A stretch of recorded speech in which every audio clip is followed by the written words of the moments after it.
Somebody steals from me, I cut off his hands. He offends me, cut out his tongue. He rises against me, cut off his head, stick it on a pike. Raise it higher so all in the streets can see. I reckon I'll help make some of the bacon. This is Saul Morg Destructo, and you're listening to MHOG Podcast. God damn, that's a mouthful. Ah! Don't worry if you don't make it out alive. We'll give you your money back. Guaranteed.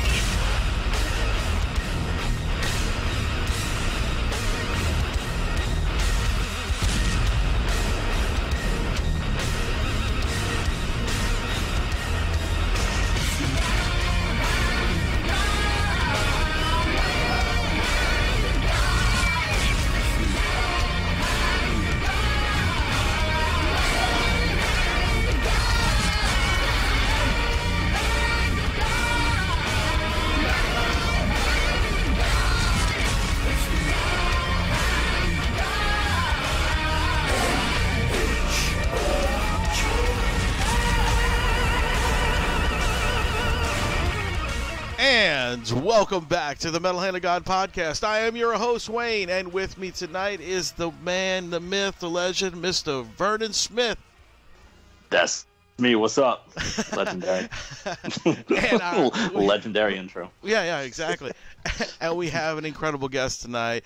He's plays for Job for a Cowboy. He's Havoc, Cephalic Carnage, everybody else. Mr. Nick Shinz, what's up, buddy?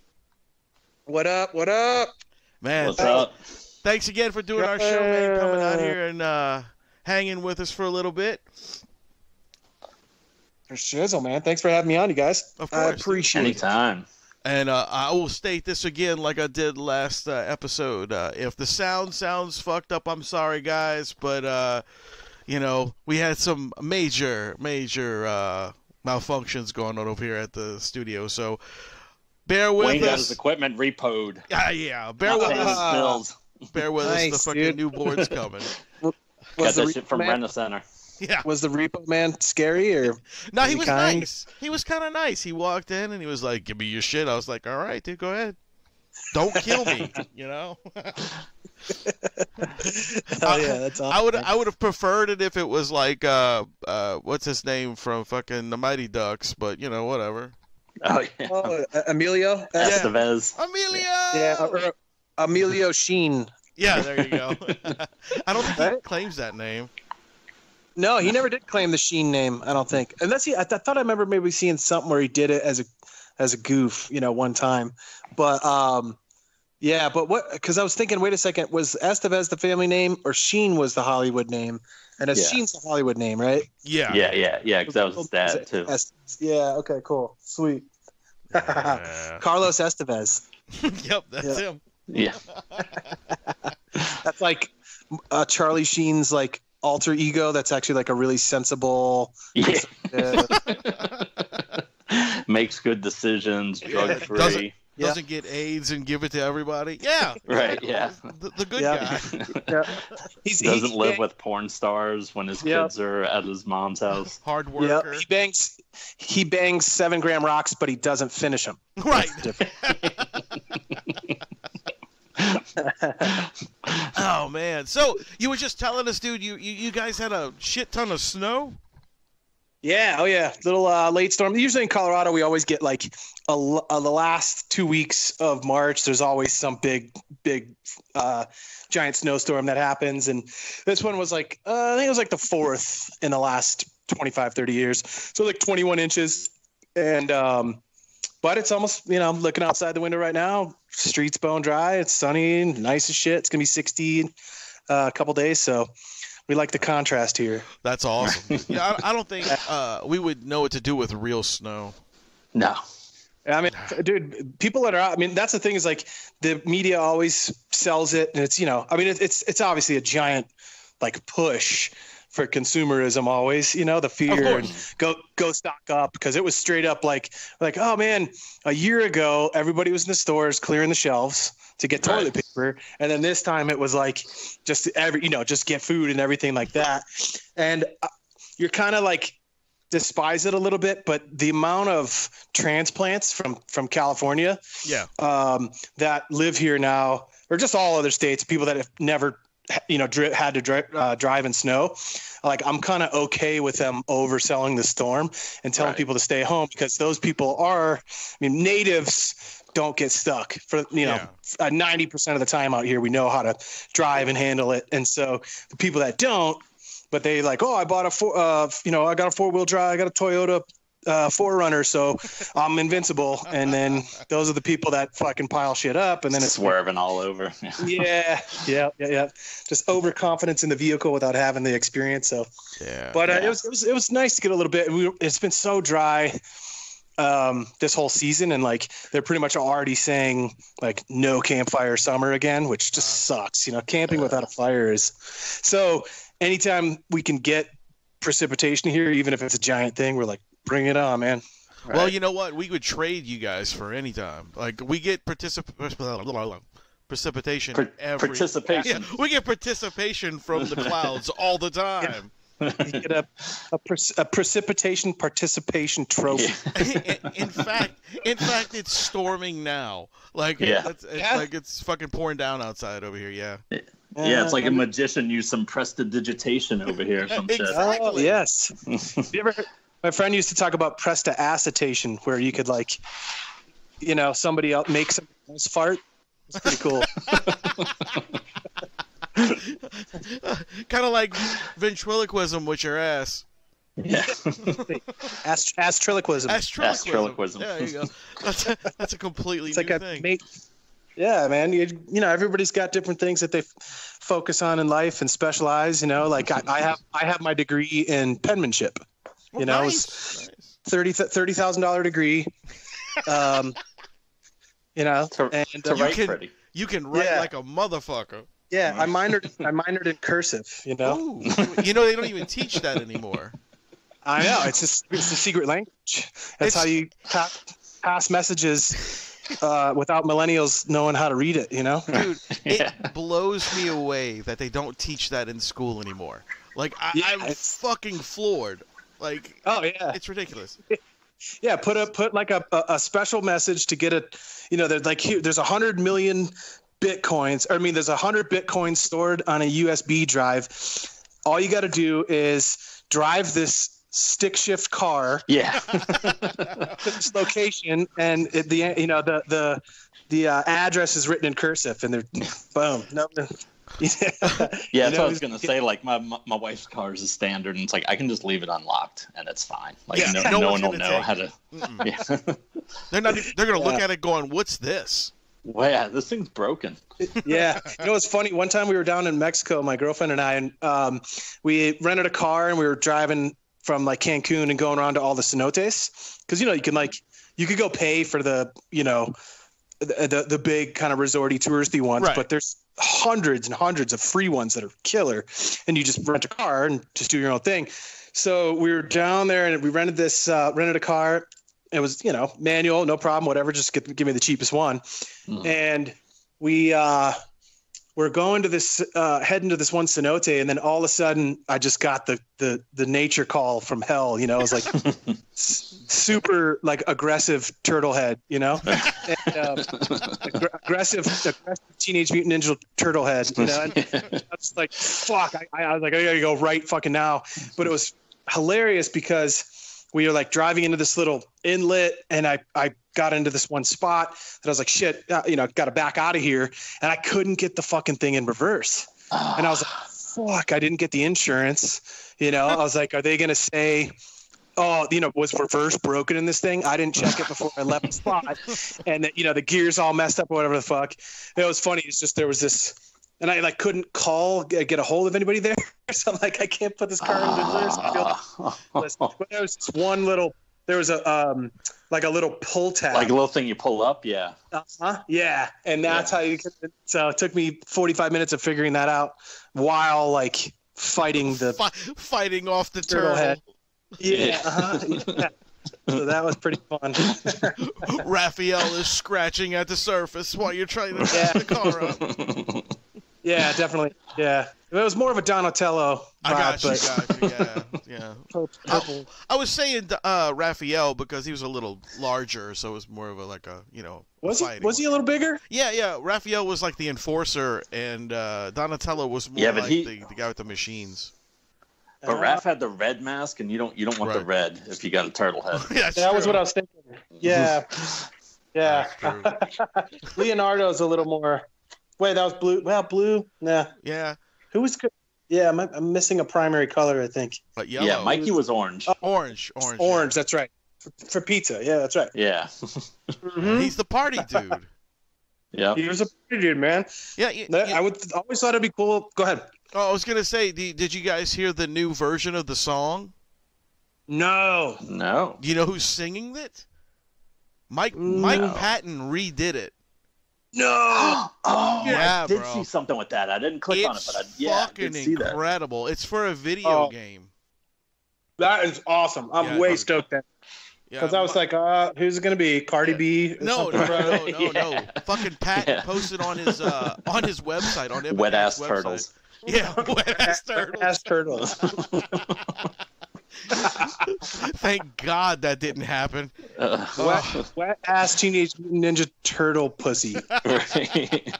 Oh God! And as much as we're slamming it, we'd still all be walking around with that fucking thing in our heads. Yes. I got that wet ass Ninja Turtle. I feel like it'd be cool to I always thought it'd be cool if there was an adult version of the show, Mm-hmm. Oh yeah. And maybe the 91 version of the guys, the animatronic ones. Right. To me, that was the best, live versions of it. Yeah. And then, but it's the adult version where fucking Michelangelo's like a brutal cokehead because he's like the party dude. Yeah. Right.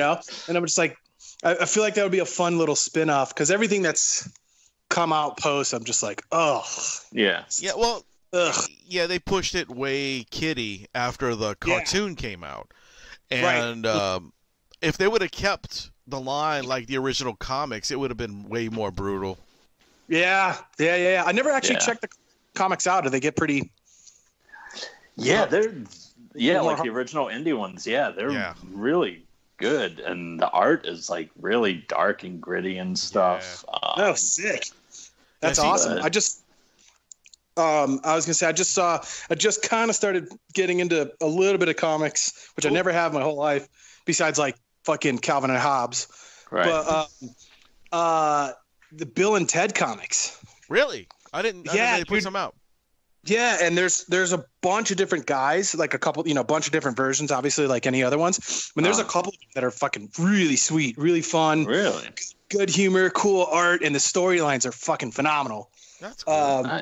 Yeah. Because I've got this kind of so I work, very closely with the Nuclear Power Trio guys, and there's kind of that element kind of going on, little Terminator / Bill and Ted vibe where they're, essentially uniting to the band for world peace. Nice. And so I kind of revisited the Bill and Ted stuff to kind of get some inspiration to feed to the guys, That's awesome.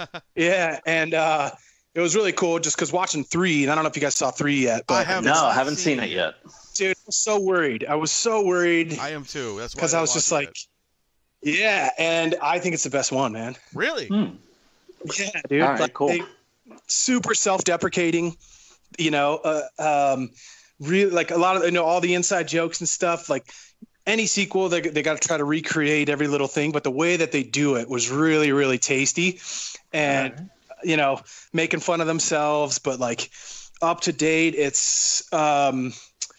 It's modernized or whatever as far as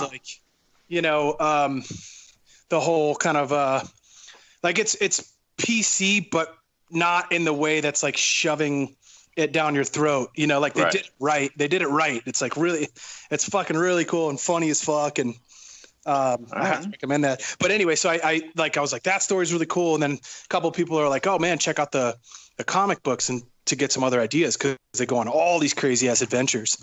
And it was some really, really, really cool shit, dude. It's fun. Yeah, I'm about to look into the comics, man. I didn't even know they had a comic book, to be honest with you. Yeah. Yep. Mm-hmm. Is it new or is it an older book? There's some old ones and some new ones. There's one, the main dude that did the best ones, like the third incarnation is just about to release, actually. So I think he's like been kind of doing it in the last 10 years. I think his is, there's like 2 or 3 of them. One of them's kind of a little hokier and the drawing's not as, I don't like the art as much. I'll have to remember which one I downloaded, but it was also cool too, because it was the first time checking out like I think it's a Comixology, I think. Right. Yeah. Yeah, and that's the first time checking that out, which was like, oh man, this format, like the iPad format, is brilliant for that, because it pulls each box up at a time, and then you scroll. You're swiping through, so it almost is rad that when you have the whole picture, and like your brain is kind of subconsciously maybe seeing what happens in the next frame. Yeah. It's like it isolates each individual frame, and then there's a little cool animation to go to the next one. So I thought that was really cool too. Yeah. Nice. Vernon's actually a comic book artist. Oh no! Oh, you know what? Yes, dude. I just looked that up, and I was really stoked on that. And I even was like, because we've been kind of like tossing the idea around of bringing that element into the Nuclear Power Trio guys. Oh wow, that's cool. But I don't know any artists, so now you do. Hey, now you do. Some of that, man. Awesome. Yeah. Fuck yeah. Vernon's been Vernon. How long have you been doing comics, man? It's been a long time.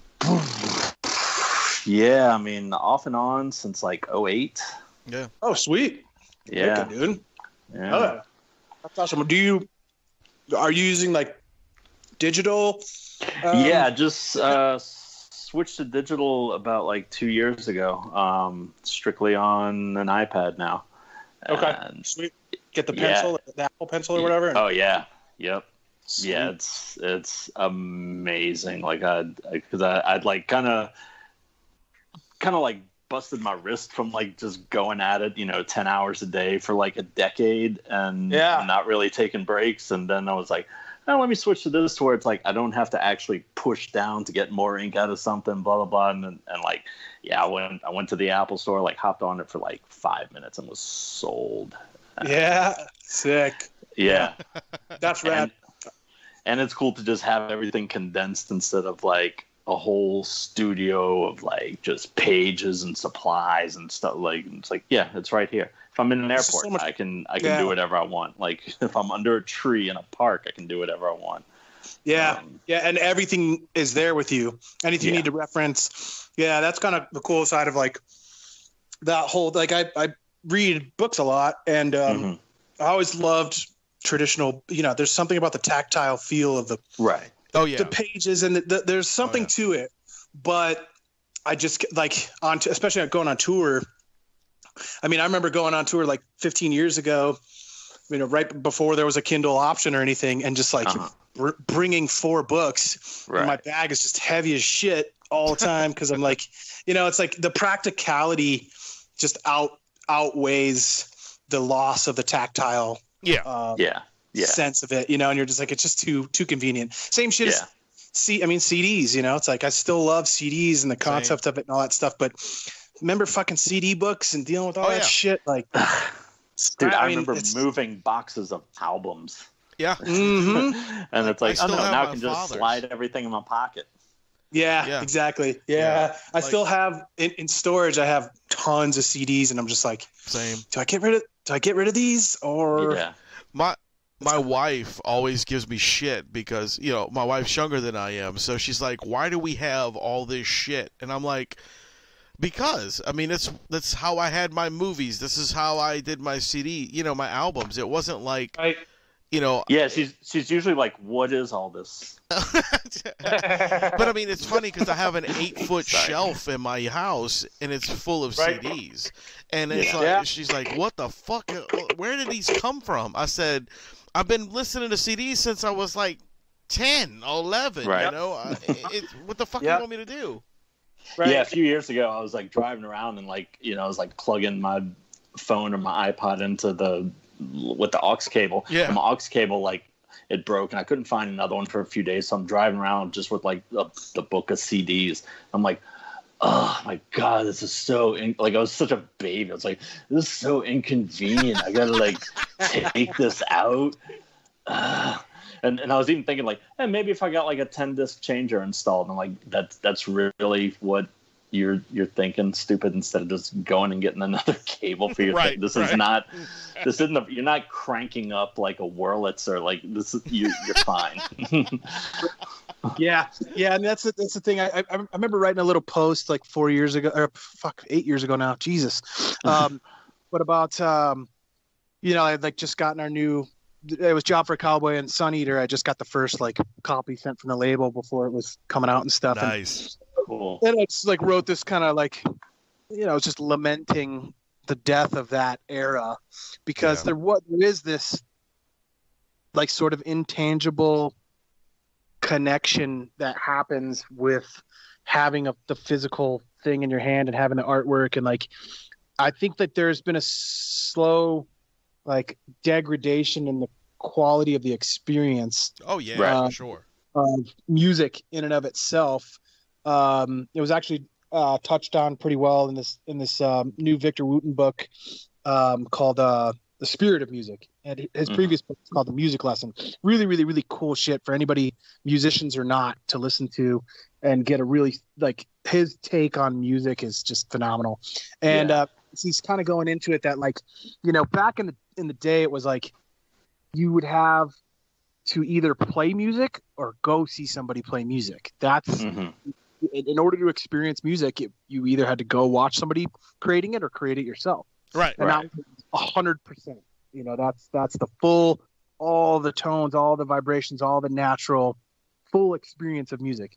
And then with phonograph, like you got this sort of degradation that happened. So maybe that's like 75%, right, of potential frequencies, and then move into 8 tracks and cassettes, and you lose another 25% there. Then you go to CDs, which is I think it's 1400K per the wavelength that's recorded of the information, the music that's there.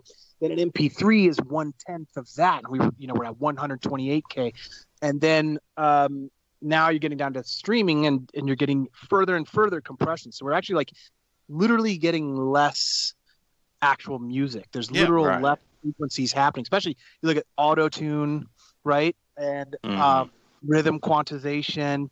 And so, you go back and listen to those singers from like when I grew up, like it was, Cobain and Cornell and all these, and you're listening to them. And like, I go back now and listen to it, and I'm like, oh, this sounds, and it never did before, but you're like, he's out of pitch a little bit, Right.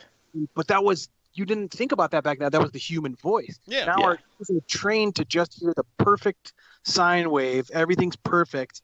You're literally missing all those kind of interranges. And I think that, anyways, just tying back into that music used to be an experience, an activity in and of itself. Your friends together, the new record would fucking come out, either midnight releases or Friday, whatever day it would come out, and you would sit around and listen to the record together and pass the liner around. And it was an event in and of itself. And now it's like a passive, like I listen to music when I'm at the gym or when I'm driving. Yeah. Right. So something to do, Obviously, and man, you're in our age group, obviously, because we all feel the same thing, and we all feel the same exact way. And it's an experience that I feel bad for my son, who's only 5, will never get that experience to go into a music store and purchase his favorite record and bring it home and be able to look at this big, incredible artwork and listen it through the entire album, bit by bit. But now, or even like not even going to it. Like I was thinking of, because all my albums got like lost in Katrina, and so it's my daughter isn't gonna like. I remember when I was a teenager, even though I was listening to like a bunch of punk music, I'd still go through like my parents' albums, like all their classic rock stuff, and it's like she's. The closest she might come is like she might find my iPod and just scroll through things, but it's like you're not going to be seeing like you pull out the record. Yeah, one side's got the liner notes, the other side's usually like a collage of photos of the band and stuff. Like and really you cool just stuff. like And seeing even just like how they would always have like thanks to these other like local punk bands, and it's like, oh, okay, that's how I can find out about other bands, because there wasn't like an internet that you'd be searching stuff up there. Exactly. No, yeah, and that's the other thing too. Sometimes we used to go to the record store, and I would buy shit based off the art. Yeah. Right. Oh, yeah. Hands down. That is not gonna happen. I mean, it's really this whole digital thing has really significantly changed the way we experience it, and I don't know for the better. Besides the convenience aspect, which is kind of how we got on all this. Yes, it is such a pain in the ass to deal with massive amounts of actual physical material. You know, I got a 200 CD. Where's that CD? Oh, left it at my buddy's house. With this, you don't have to worry about that. You've always got your shit with you. But I think that we paid a price for it. And like you said, we know what that price was we paid for it, and we can, feel that difference. But the kids, this next generation, they won't even know what they're missing. So I guess, ignorance is bliss. Cool. But man, so you're saying I should throw away my iPad? Yeah. Right. Well, I mean, that's the thing is, like, I guess if you can you still cultivate, is there a way to like keep that or to reinvigorate that love and passion for the more full experience of it, of listening to an entire record and following along the lyric book and making the connection to that stuff? Is there a way to reinvigorate it? And I guess you would say, if you look at vinyl sales in the last 4 to 7 years, they have gone up. So maybe there is a little bit of the true connoisseurs that are willing to dive deeper into the experience, Right. And it's up to us old heads to keep it live, I think. To be honest with you, like, you teach your kid to listen to whatever he likes, you listen to it. But I mean, it's just like, experience the stuff. Just don't go and be this disposable fucking generation that's going on right now, where I just want to hear this one song. I don't give a shit about anything else. It's like we couldn't do that. We had to listen to the whole record. It's like, I'm not just gonna pick one song. You got to go buy the whole thing. Yeah, exactly. Or if like you're on the other side, if you're using cassettes, and it's like second track on the first side. Oh, you gotta fast forward it. Yeah. That's another thing that's getting big again too, is cassettes. Yeah. But now, have you found, like, as a musician who puts out albums, that, well, maybe we don't have to put out a whole album? Like, if we've got like 3-4 songs that are just killer, and we can just put those out, and it's not like, and we can just put it out now. We make a song, we drop it, we maybe even shoot a video, we put that out, and it would be kind of like the old days where they'd put out a 7-inch, like put out a single of just like fucking I Want to Hold Your Hand back with She Loves You, and you just like do it that way, instead of like, oh, we've got to get together like 10 songs, we got to pitch them, we got to record a demo. Like, if you can just do we've actually, in almost pretty much all my projects, we've all talked about that we actually almost kind of prefer it in this thing. If it's like 4 or 5 songs end up being, unless you could write a really killer record, and that's kind of like, we've been kind of like thinking of keeping, people's attention spans are so low anyways, that we're like, I don't think anybody really wants to listen to more than 43, 44, 45 minutes for an album, so, kind of make it half short and twice strong. And in that fact, though, even still, you end up being like 3 or 4 of the songs are the best. And then you're like, and then the second half's whatever. So we thought about that before, like with Havoc, we were like, we wanted to get off the label as quick as we can, and then just go to EPs, right? Because you can do an EP like every year, whereas in full length, it's pretty much every 2 years. You would need the time it takes to do that, the effort, the money, all that side of it. It is a lot more time efficient and almost economical to do EPs. And so that's literally talks we've had. They'd be like, man, it's kind of sweet. And what's kind of cool about it too is that people don't hold shifts in style. Right. They don't hold you as accountable if they don't like it, if it's an EP. You know, like Okay. put a full length out that's got some adventurous stuff compared to your previous shit, and people go, "Oh man, that new record, the direction they're going, blah blah blah." But when it's an EP, they're like, there's a lot more openness to like variety. Okay. Breaking away from your traditional style, and I think that freedom, that creative freedom, is really cool too. So that's kind of another little swing towards like, yeah, man, fucking maybe just do EPs. Labels aren't cool. into them because they say they traditionally underperform compared to it. But I'm also like, well, but do you put in the same level of promotion that you put into an LP into the EP? Maybe it's sort of a you put in half the resources that you would put into a full length, because you're like, oh, it's just an EP, so we want to go all out on it. It's like, well, maybe if you did, they would sell as well, and then you could put them out in a lot shorter time spans instead of having to be like, oh, for sure going to be always 2 years in between records, or 14 if you're Tool or something. Right. Oh, fucking Tool, man. Yeah, dude. Look, don't but get me and wrong, even those guys are great, but their fucking fans are terrible. Well, I always heard there was rumors or whatever that was. I don't know if there's any justification to it, but that was sort of the reason for naming the band that. No shit. No shit. I don't. I just kind of thought about it. Maybe it was just something we came up with when we were tripping one time, but just like. Wait, Maynard's demeanor towards, or you could kind of tell his perception of the average metal fan is he doesn't have a very high opinion of them, and so I think I just think it would be funny as shit that they were like, man, you go to a concert, you see all these fucking idiots walking around, right? Like, look at all these fucking tools walking around, I have all these fucking guys walking around with a shirt that says Tool on it. I think it's kind of the ultimate inside joke. Yeah.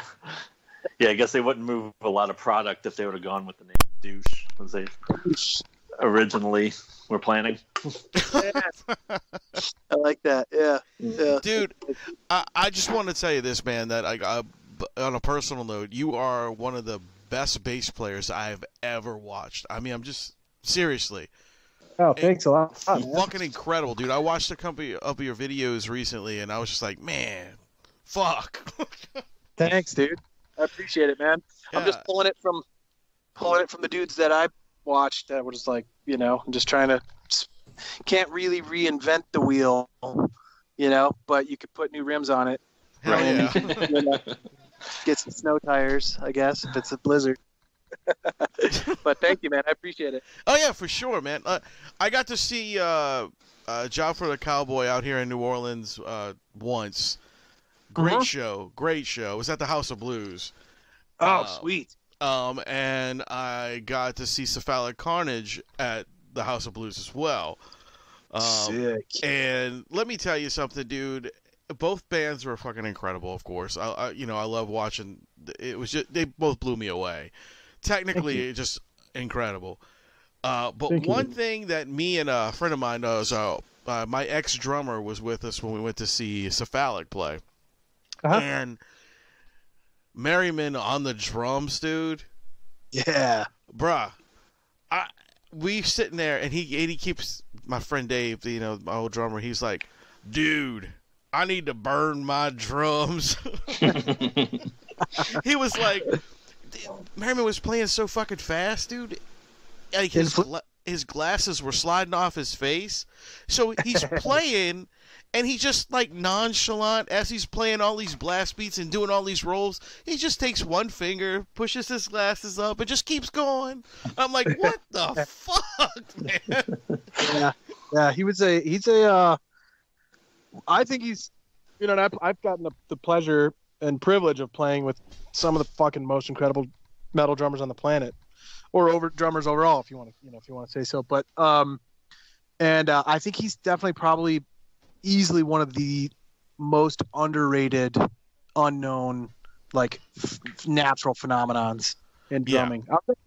I'm really kind of bummed out that he didn't dive deeper into promoting himself as a drummer. He was never really into doing clinics or anything like that. It was always just about the band. And I was like, man, he's doing like remodeling work. You know what I mean? Really?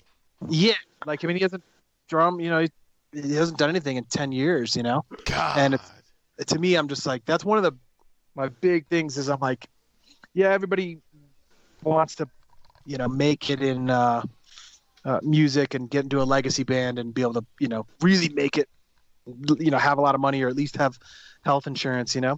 And, but, and so, when you, in this vein, it's like the aspiration is to get as big as like Cannibal Corpse or something, something where you can do this as a living and be able to, build a retirement up, some type of a retirement up as well. And I think that he just kind of realized that, like, with Cephalic anyways, that we weren't going to be at Cannibal Corpse level. Yeah. And so, was like, in a life decision, take care of your kids, go doing something a little more, or, considerably more stable financially. But that's, one of my biggest, like, pet peeves about musicians that are incredibly naturally talented, like really, really, really amazing, that just never quite figured out how to monetize it, to a comfortable level, because then you're just like, what? That dude's, another buddy of mine's one of the fucking greatest bassists in the world, and he lays carpet. Get the just fuck, like, man. That's fuck? sad.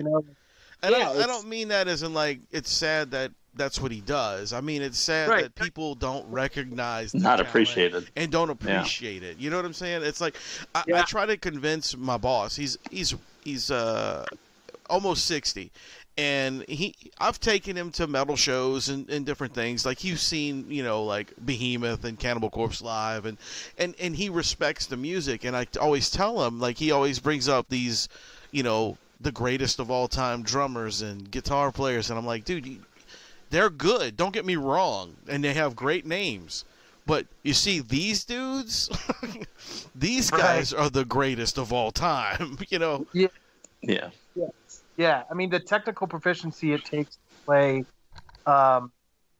extreme, technical metal, technical death metal, black metal, it's insane.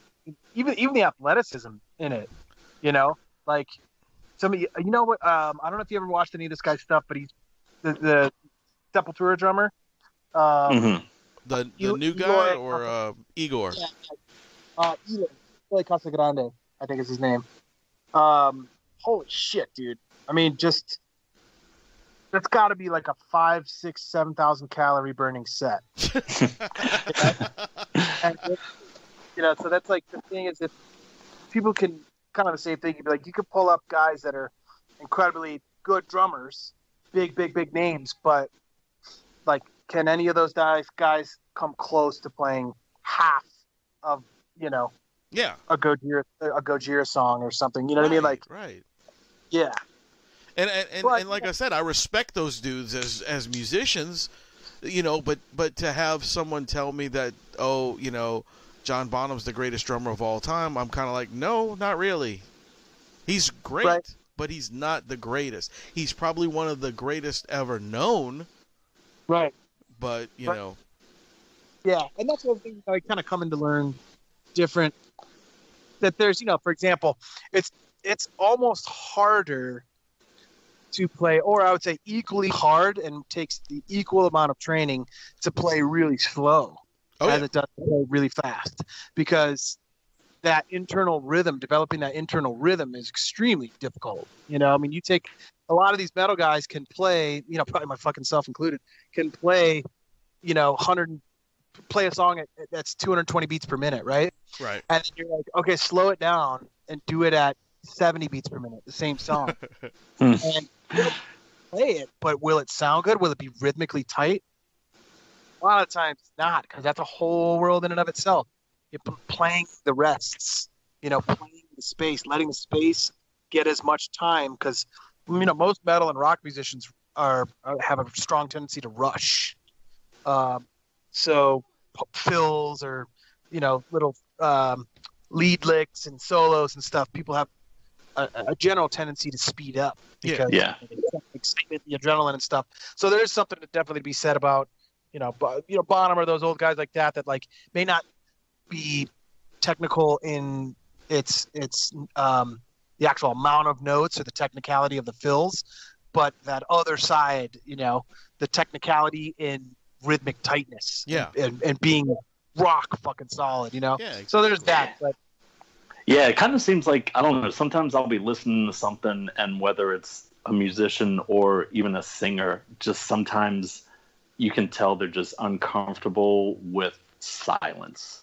And that it always just has to be, it's like, and especially when you just hear it with singers who it's like, dude, you don't have to have every second filled with a word and every verse, and it's like, you can just kind of let it fill itself, But then what will they do on stage, for those parts? Just figure out something to do with your hands for a few seconds. Air guitar, drink, You just point towards the crowd. I don't know. Scratch your balls or take a sip of water. Something. Yeah, I think that's kind of something that I think most human beings sort of have, more and more in today's society too. Is that if there's not some kind of noise happening, background music, conversation, something, like people. I think people in general are afraid of silence. Right. So maybe not everybody. I mean, there's definitely, folks in Montana or Wyoming that are highly prefer that you don't speak to them. But yeah, I think, overall that there may be some connection there to it, that, but I need to say something there too, It's like, but you're not letting the riff breathe, Yeah. And I do find that, like, even with this last Job for a Cowboy record, which is old as shit now too, it's 7 years I think, but I was super stoked on what Johnny did both lyrically and then with his actual performance. I mean, it's like I when I first read the lyrics after it was coming out, because like I left the studio when he started doing vocals, so I never really saw what the lyrics were going to be until I almost got the CD, and I was like, "Holy shit, that's it!" I was like, "That's all the lyrics for that song." I'm stoked on it, because most of the time it's just this whole, it's just like the singers have logorrhea, it's just diarrhea. Giant long fucking things, but I'm like, most of that's fat, right? Just adding shit in there because just filler. Yeah, when it's like it doesn't. You can, I always remember I pulled that quote earlier from Jizza from Liquid Swords, one of my favorite hip hop records, and it's too many songs, weak rhymes is mad long. Make it brief, son. Half short, twice strong. Hell yeah. Right.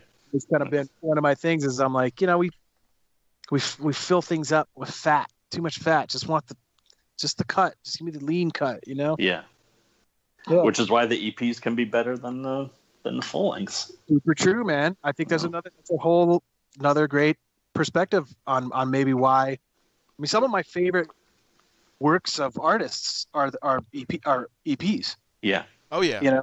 If I had one Alice in Chains record or one release for an island or something, whatever that whole question, I think I'd probably pick Jar of Flies.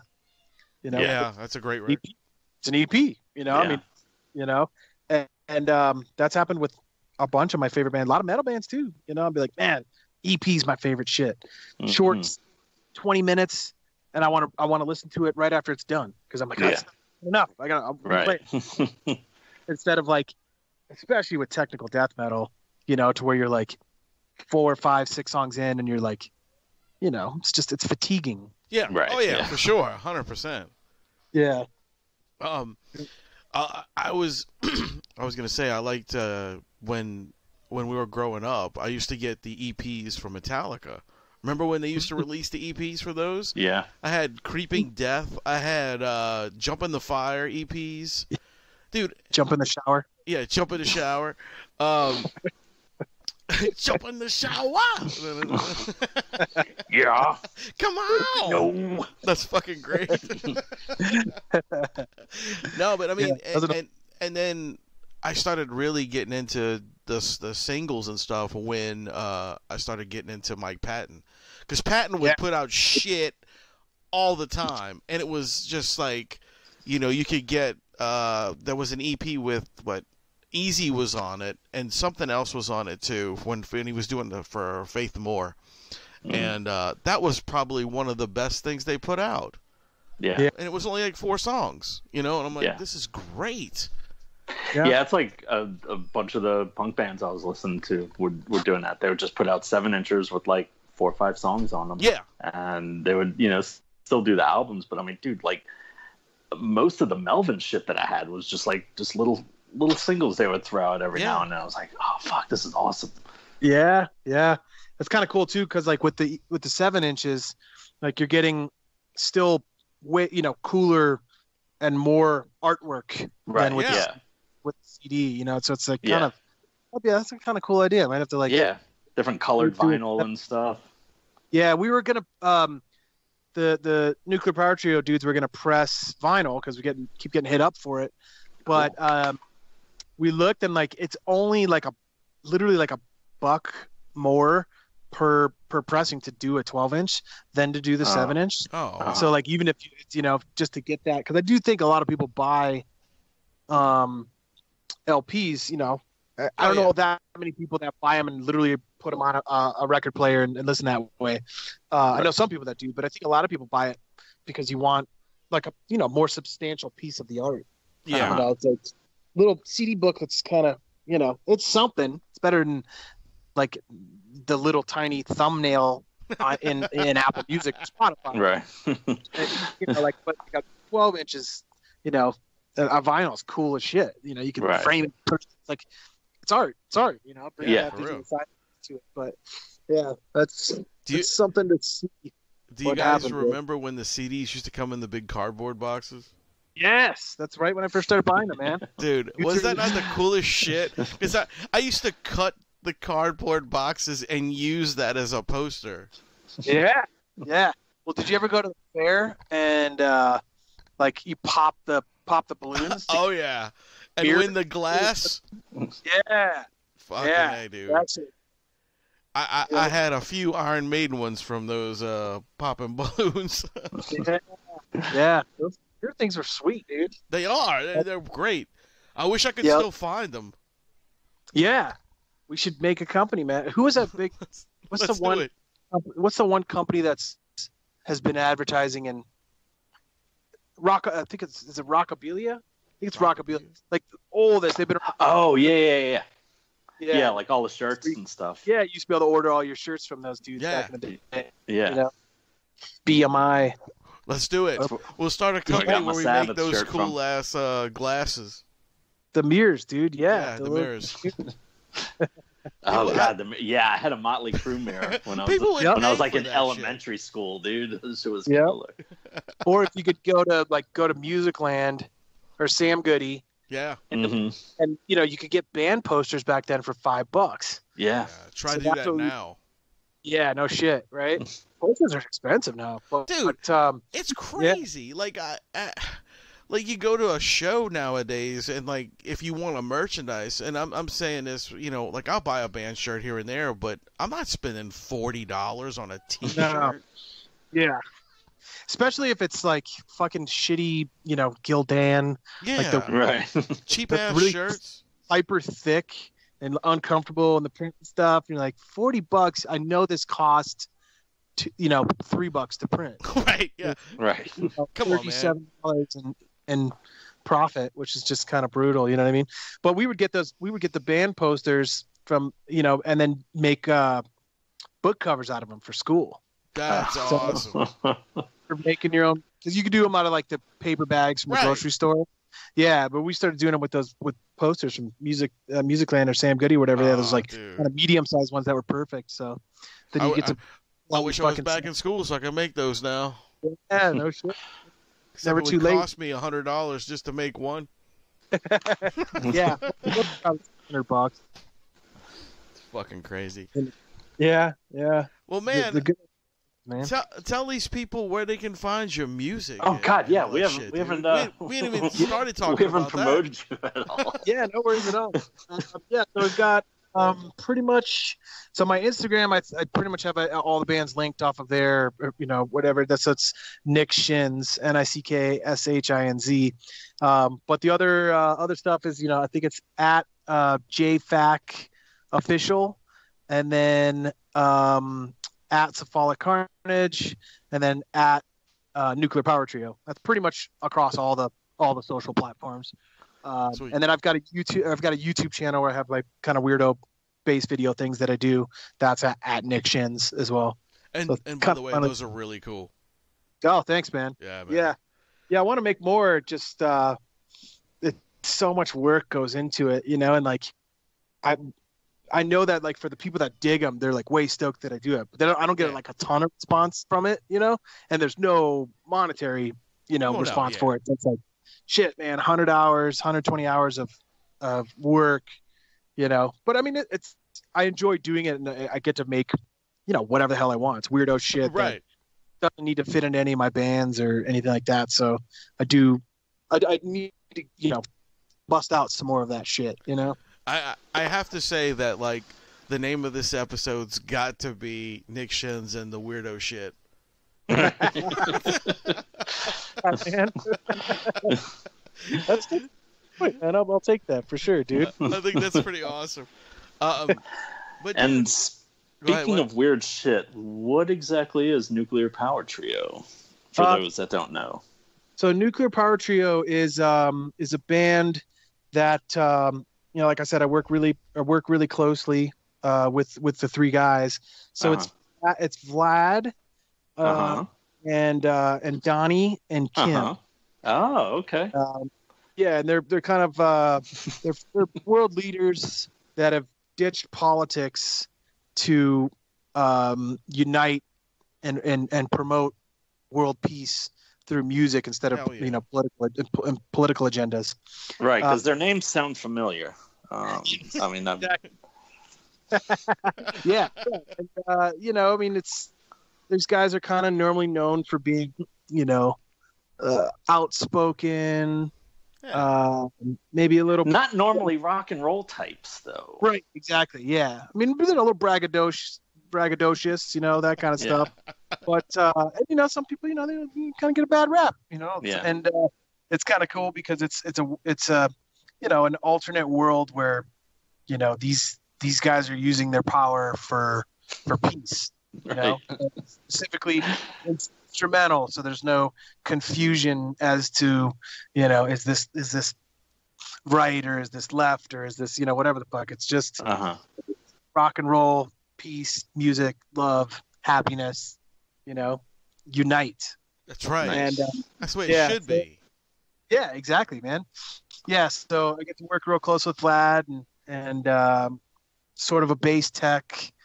But he's a buddy too. He's a good, I've really come to be the guy, and I think he's a lot more balanced of an individual than the media portrays. Okay, and he's been open to like any suggestions and help and tips that you've offered. Yeah, exactly. Yeah, for sure. I mean, I've shown him a couple techniques, and he's shown me a lot. I mean, he's so well versed in like so many things, man. I mean, judo, hockey, ultralight, fishing, hunting. Has he tried to poison you at all, or no? No. All right, no. Nice. It's been very, very cordial and cool, and I mean, I stay on his good side, right? Which I think is in that position, position of power, But but nice guy though, man. Actually, okay. Surprised. Okay, man, that's good. Yeah, I mean, I saw that you guys were going to be touring, but then some of those got canceled. And now was Donnie claiming that the tour was stolen from him? Yeah. Or there was a lot of questions. You know what I mean? Okay, right. It was, apparently, like Dominion had gotten into Ticketmaster. Right, the concert booking. Tickets were actually all ticket purchasing was being handled by Dominion, and it's just got a little wonky. You know what I mean? Man, I'm not saying he's wrong, but you just want to ask the questions, yeah. Right. I think it's important to be able to ask the question. If you at least look into what happened with the ticket sales. I don't think anybody object to at least looking into the record of what happened with the ticket sales. That ship sailed, and probably going to end up doing. The latest talk was there was going to be some, potential live stream action from the moon. Oh, okay. Awesome. Guys, so you probably need like a space force to help with that, but I'm sure. Right. Yeah, exactly. But you can't let just one of the band members, have to front the whole bill for shit. Right. So I think it's gonna, it's gonna be a multinational thing. I don't know. They're talking with fucking Elon to see if they can hitch a ride up that way. Oh, that's cool. And then keep them close. Yeah. Do they play in the suits? Right. With the space helmets and stuff, or do you build like a pressurized stage? Yeah. So a lot of logistics and stuff into doing that, and obviously, nobody also be there, so that's why it's a live stream situation. So people can experience. Yeah. Well, it'd be really good social distancing. Yeah. Yep. I'm looking forward to it, man. I really hope it goes through. Yeah. I think there's a lot of stuff that can go wrong. Everybody's body's a little different as far as the handling stress and blood pressure, and I think that plays into how well you handle getting through the Van Allen belts and that kind of shit. But with the resources the guys have, and I think it's doable, and it's sort of like you don't do it because it's easy, you do it because it's hard. Right. Exactly. Old JFK said, you know what I mean? So they kind of are trying to adopt that shit. And speaking of moon stuff, man, there's a show called For All Mankind. I haven't seen that yet. Yeah, it's on Apple, right? It's epic, man. Okay. Serious. Really, really, really well done. It's one of the guys from the guy from Battlestar Galactica, one of the writers, and then one of the astronauts that was on ISS for like 2 years.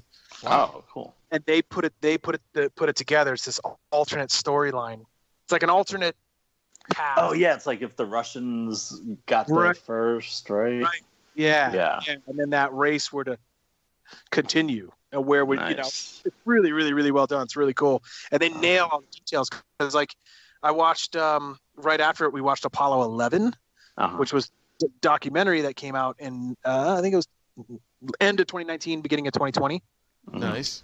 All the 65 millimeter footage from the Apollo 11 mission that you've never seen before, and to me, it finally completely, totally nail in the coffin. Like, this shit is all fucking happened for real. Any moon landing deniers, I'd be like, watch, dude. There's footage, all of it, And but I've found though that the people that don't believe the moon landing happened, they're usually experts in that field. Yes, they are. So it's like, I mean, these are NASA scientists that Flat are debating earthers, this. Man. They're not just dummies on the internet. No. Well, I mean, I think there's some thing where it's after you've watched. I think it's like a 3-tier setup where if you've watched 10 videos on it, you get your associates, and then 20 videos, 50 to have in whatever said topic is, which is a lot. But there's a lot. You know what I mean? Yeah. We got honorary PhD, honorary master's degree epidemiologists nowadays. Right. All kinds of professions that are. It's great to have all these experts. Yeah, and it has to be one-sided videos that you watch, because you don't want to confuse your brain with but here's things that could for the other side's argument. No, exactly. Well, people like cherries, Right. Yeah. they do like to pick them. Exactly, dude. That's awesome, man. Fuck. That's been really cool. And then another show my brother turned me on to. He heard about it from Tom Segura. 000. I don't know I've that heard one. of that one. Amazon Prime, dude. Gotta do it. Like, super brutal, awesome cartel, mafia, but it's gotta be $10 million an episode. It is Really? so well done. Super, super brutal. Only 8 episodes. I don't know if there'll be another season or not, but it's highly, highly recommended if you guys need some new content. Yeah, I need to check that out, dude. I haven't watched this shit in a while. I went back and started watching Warehouse 13. Oh yeah? Oh, cool. Yeah, I don't know if you ever seen that show, but we had one of the stars from it on the show recently, and I had watched it before, but after talking to him, I was like, well, you know what? I'm gonna go back and watch the show again. And man, it's such a good fucking show. It's basically about a warehouse where they store all these cursed and holy items that like you would get from like an Indiana Jones movie. Right. Yeah. So they're these people that have to go out and get them from people that are using them wrong and shit. It's really good. What platform's that on? It's on Prime. Prime? Okay, Yeah. sweet. Man, Nice. Prime's got a lot of shit, man. A lot of they do. sleeper fun. I've been kind of watching finding kind of hokey, campy shit. Yeah. That's real light, and to kind of go in between the serious, badass, series or movies or whatever. Yeah. And I found one the other night that was actually pretty freaking fun. The old Jesse Eisenberg kid. Yeah. Mhm. It was American Ultra. I didn't watch that, but I heard it was really funny. Dude, it's great. It's great fun. That's a Okay. comic book movie. Oh yeah. It does have that. That's right. And it's this this stoner that is like a sleeper MK Ultra. It's really fun. Gratuitous violence, like it's bad and funny, self-deprecating, all the good things, man. It's a good time. Nice. Yeah, I just had to recently switch to doing a comedy after doing 3 seasons of. Have either of y'all seen *Handmaid's Tale*? No, I watched some of it. My wife loves that show. really. Dude, What? it's like, okay, so It's super birth fucked up. rates have declined ridiculously, and then there's some kind of overthrow of the American government by basically a religious cult has taken over, and they are just take all rights away from women. They use the ones that actually can have kids as forced sex slave breeders and second, third class citizens, and it's I'm sitting here and it's dude, I got a wife, I got a daughter, I've got a mother I love, and it's my stomach is just in knots. I'm it's just insane. It's refugees are fleeing to Canada, and it's and my wife has both the books. I got her a second one for her birthday a couple of years ago, and apparently the author said that all the fucked up things in this are things that have actually happened at some point throughout history and somewhere in the world, Right. And it's some of it's just kind of embellished and put into the setting of America, but it's all of it's based on actual shit that's so happened. crazy. And I'm just I don't smoke and I don't drink anymore, but after each episode, I'm needing a cigarette and a shot. And Yeah, it's just pretty hardcore. There was one similar gnarly stuff, all the Lars von Trier stuff. Super, super hardcore. I'm if we'll do the Richard Ramirez thing on Netflix or something, Yeah, we'll I do watched that. a few maybe we'll do a little run of stuff like that, for a week or two, and then it's all right, straight full week of nothing but dog movies. Yeah. Balance out that shit. Yeah, Dog movie run is, and we're almost gonna do it again because it feels so damn good after it, man. Togo. You ever seen Togo? No. Man, the raddest story and true life story. This dog got like I think it was National Geographic's like, I think it was like Animal of the Century or something like that. Wow. Super, super cool story of this fucking badass dog up in Alaska. And there was this diphtherius breakout or something like that. Mm-hmm. And they're like, we can't get this was early 1900s, so they had planes, but I wasn't sure if it was helicopters either. But they're like, storm is too bad. This is the only way to go and get this serum, you know. Man, it's just a fucking raddest story. Willem Dafoe. Oh, and yeah, he's good and everything. Yeah, she did that, and then like 8 Below and Iron Will. Nice. Follow up. Just do like 8 nights of dog movies in a row, dude, and and then you're good to go. And we'll balance out all the really, you know, all the murder. Yeah. Yeah, exactly. Yeah, I used to really be into all that shit, and then once I had my kid, I was kind of like, I gotta get away from that. Oh yeah. You know, you feel dark once you watch all of it. You know. Yeah, there's been some. I believe there are peer-reviewed studies as well that watching violence or murder on television, like, literally will lower your immune system's response. Oh Jesus! Yeah, it's actually like nice. Detrimental to like 10% decrease in your body's immune system response. No wonder I've been sick.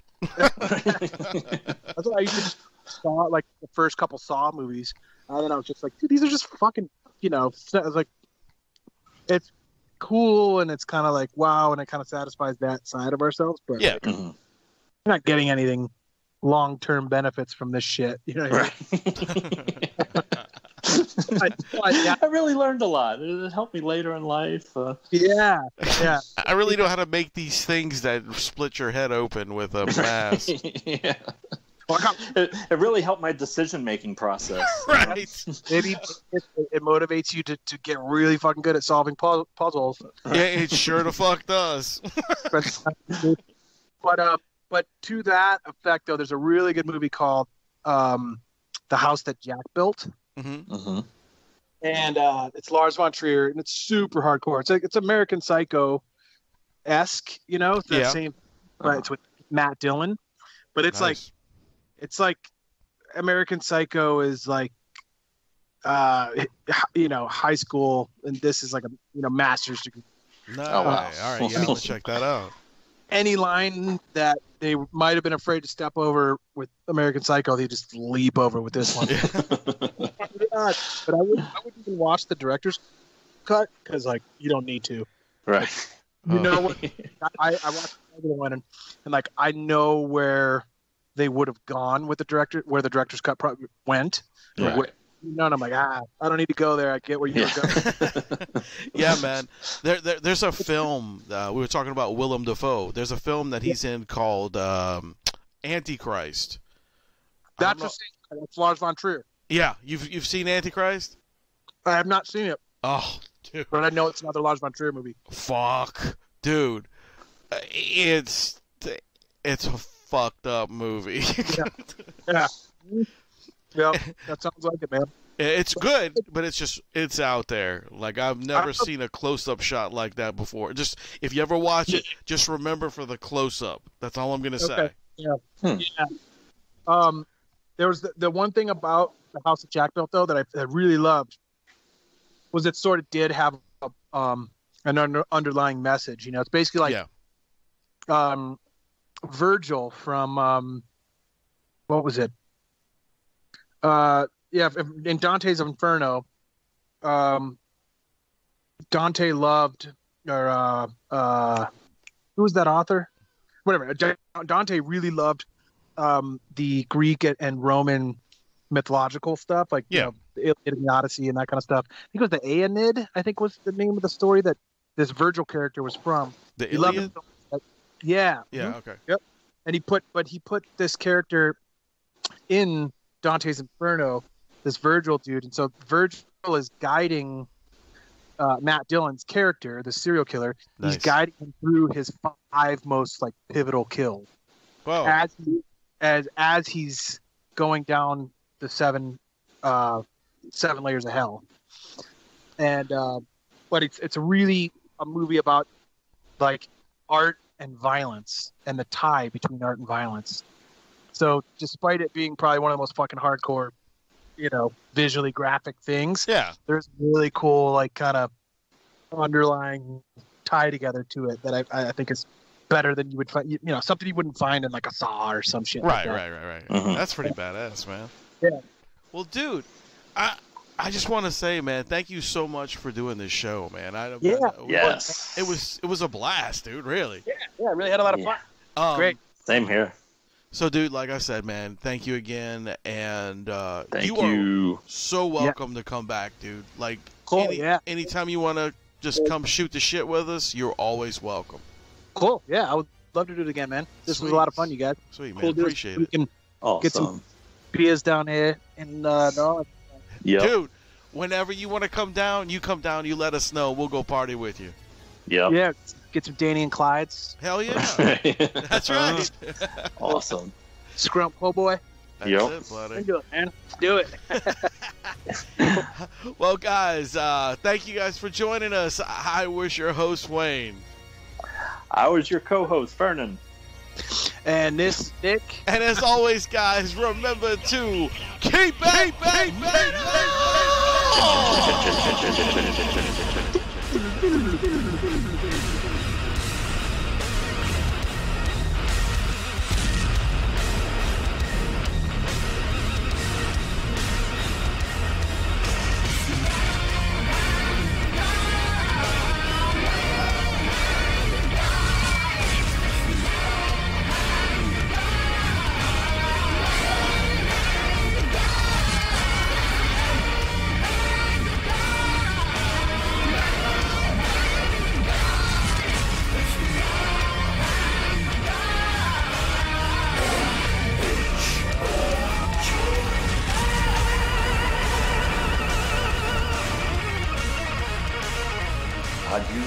Adieu, parting with such sweet sorrow. Go ahead and run. Run home and cry to Mama. Okay then. That's it. Get the fuck